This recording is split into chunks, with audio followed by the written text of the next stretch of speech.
오늘은 4월 7일자 생명의 삶 큐티체 좌절되는 상황에서도 약속만 붙들고 순종하십시오라는 제목으로 함께 말씀의 은혜를 나누기 원합니다.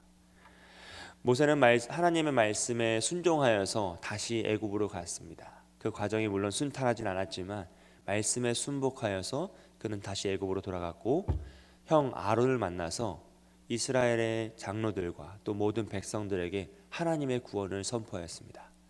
하나님이 구원하심을 들은 이스라엘 백성들은 모두 다 기뻐하였고 이제는 모든 것이 다 잘 될 것만 같았습니다. 하지만 모세와 아론이 바로에게 출애굽을 이야기하자 바로는 분노하며 이스라엘 백성들을 더욱더 억압하기 시작하였습니다. 하나님의 구원하심을 기다리던 이스라엘 백성들이 바로의 억압과 매 앞에서 당황하며 그들을 모세를 향하여서 원망하였습니다. 이것이 너가 말한 하나님의 구원이야 라고 하면서 원망하였어요. 그리고 모세는 이러한 상황을 하나님 앞에 탄식합니다. 그러자 하나님께서는 오늘 말씀을 통하여서 모세와 이스라엘 백성들에게 하나님의 여호와 되심을 선언하시고 다시금 언약을 성취하고 계신다라는 말씀입니다.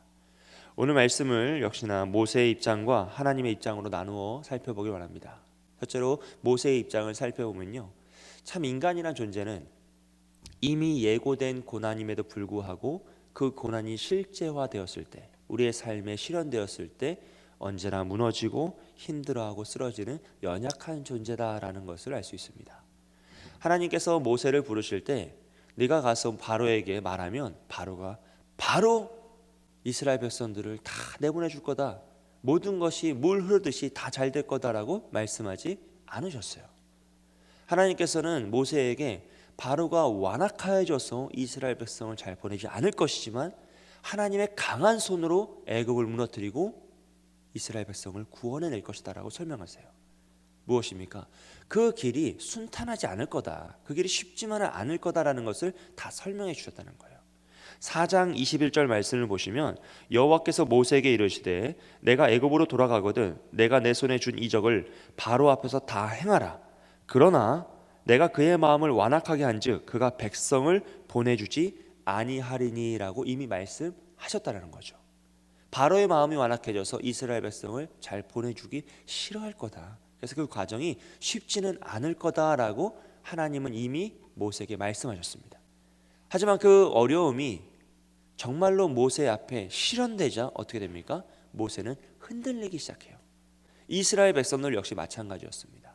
하나님의 구원하심은 그들은 찬성하였어요. 너무나 기뻐하였어요. 드디어 하나님이 우리의 신음소리를 들으셨구나, 우리의 기도에 응답하시는구나 하면서 기뻐하였습니다.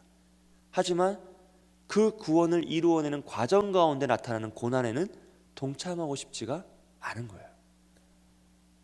이렇게 어려운 길이었나? 이렇게 또 고난이 펼쳐지는 길이었나? 이것은 우리가 원하는 것이 아니다라는 것이죠. 여러분, 이 모습은 우리 안에도 늘 있지 않습니까? 우리가 하나님의 구원은 기뻐하잖아요.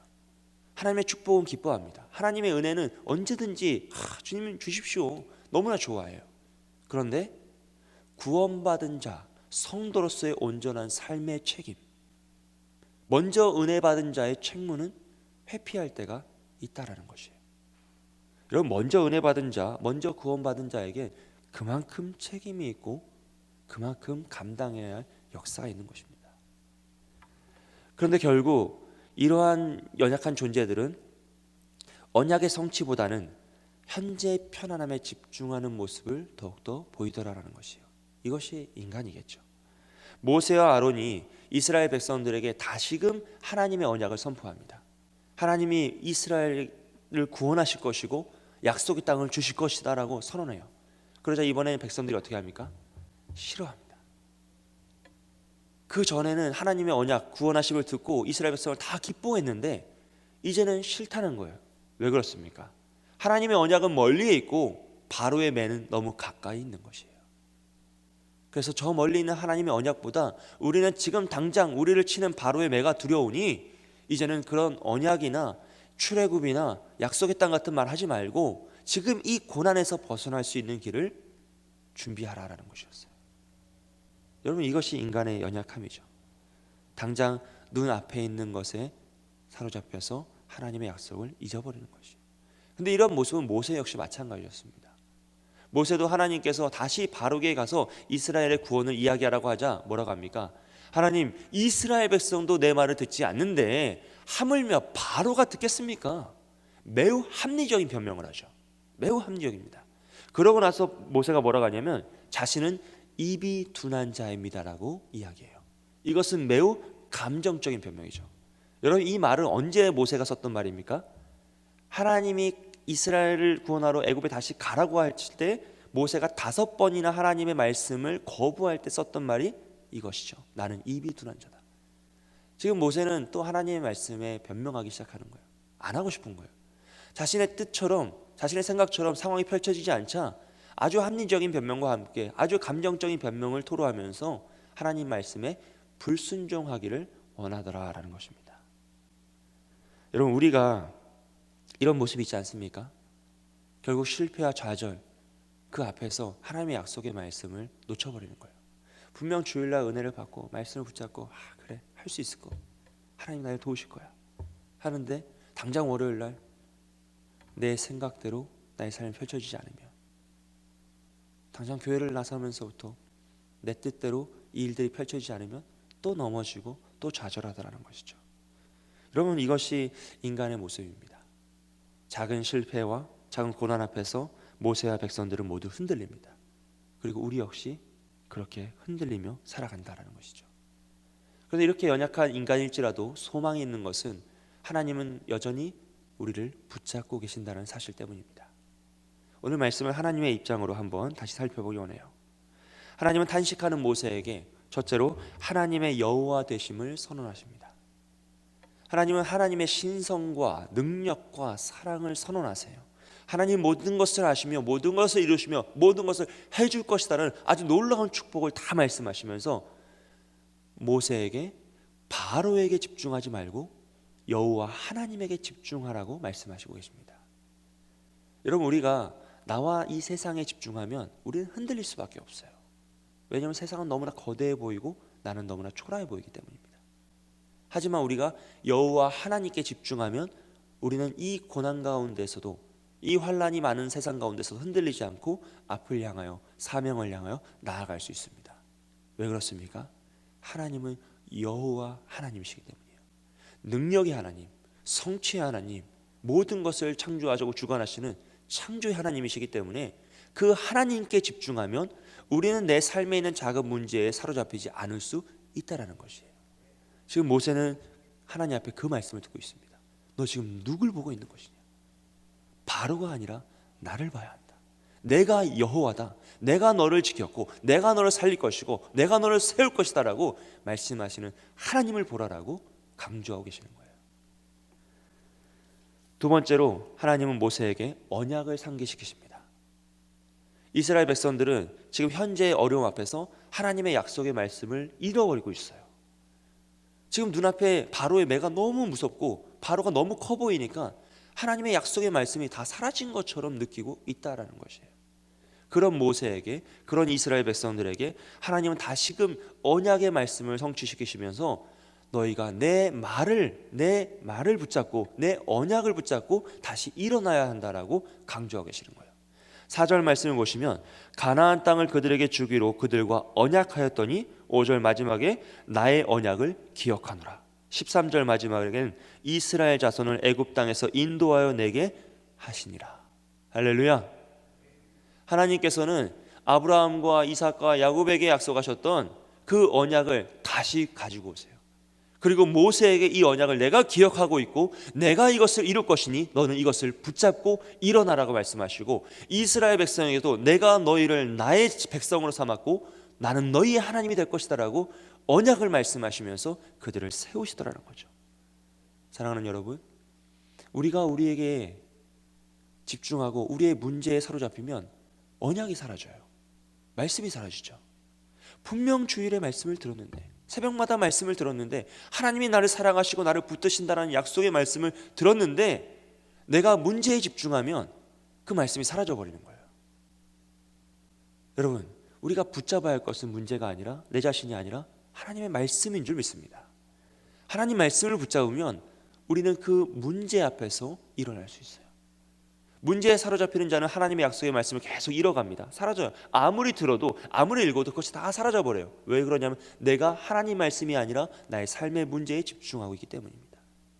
하지만 내가 하나님의 약속의 말씀을 붙잡으면 나의 모든 문제 앞에서도, 어떠한 세상의 문제 앞에서도 우린 다시 일어날 수 있습니다. 왜냐하면 우리가 붙잡는 말씀은 여호와 하나님의 말씀이기 때문이에요.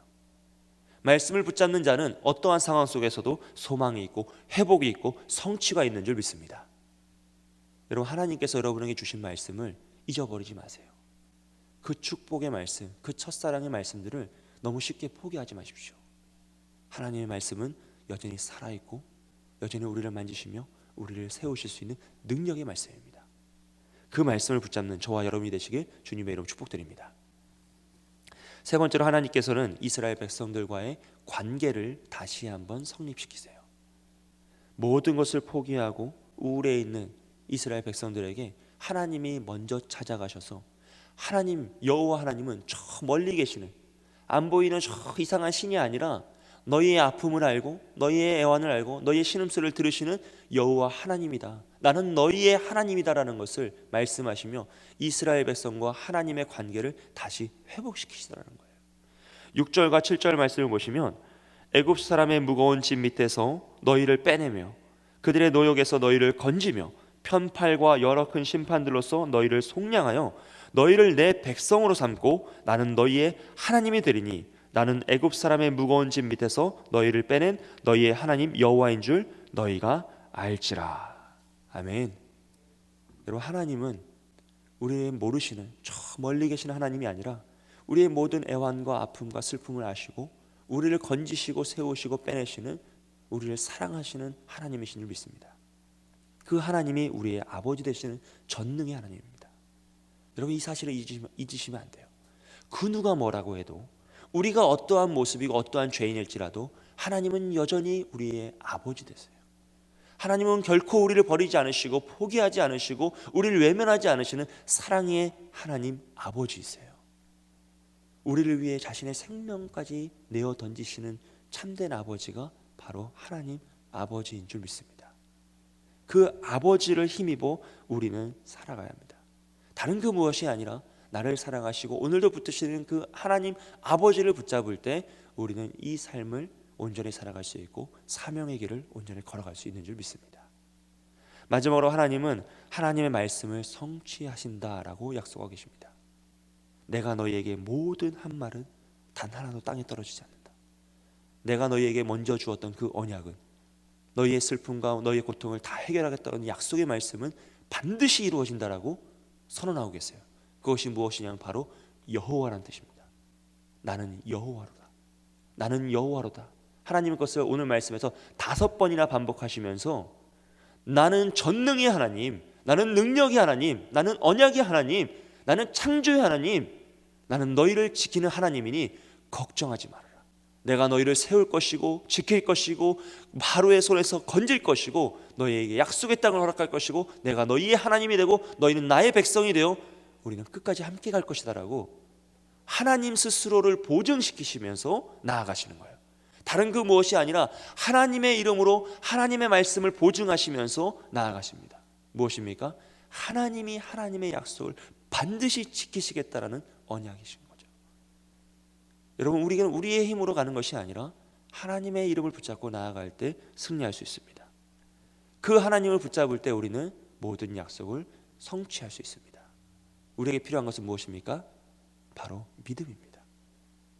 흔들리지 않고 포기하지 않고 끝까지 하나님을 붙잡는 믿음이에요. 여러분, 삶의 공고함과 절망을 만나면 모든 것이 무너지는 순간이 있습니다. 나의 모든 이성도 무너지고 경험도 무너지고 나의 믿음도 무너질 때가 있어요. 입술에서 원망과 불평밖에 나오지 않고 정말 내가 이렇게 악한 자였나 싶을 만큼 악독한 고백들이 막 하나님 앞에 토로될 때가 있습니다. 하지만 그때에도 여러분, 포기하시면 안 돼요. 욕할지언정 하나님 앞에 나와서 욕하고 답답함을 토로하고 울지언정 하나님 앞에서 울면서 끝까지 하나님만을 붙잡고 나아가야 합니다. 우리가 포기하지 않을 때 하나님은 끝까지 우리를 붙잡아 주시고 우리의 모든 어려움을 회복시키시고 약속의 말씀으로 우리를 붙잡으시는 그 여호와 하나님, 사랑의 하나님, 아버지 하나님께서 우리를 도우실 줄 믿습니다. 사랑하는 성도 여러분, 오늘 어떠한 고난의 길을 걸어가고 계십니까? 어떤 아픔이 우리를 사로잡고 있습니까? 포기하지 마십시오. 하나님의 말씀은 여전히 살아 숨쉬며 여러분을 붙잡고 계십니다. 그 하나님이 여러분을 사랑하시며 우리의 아버지 되시고 전능의 하나님 되시며 나는 너희의 하나님이 됩니다라고 말씀하고 계십니다. 그 약속을 붙잡으시고 오늘 삶에 공고하면서 일어나시고 온전한 믿음의 삶, 사명의 삶을 살아가시는 저와 여러분이 되시길 주님의 이름으로 축복드립니다. 함께 기도하겠습니다.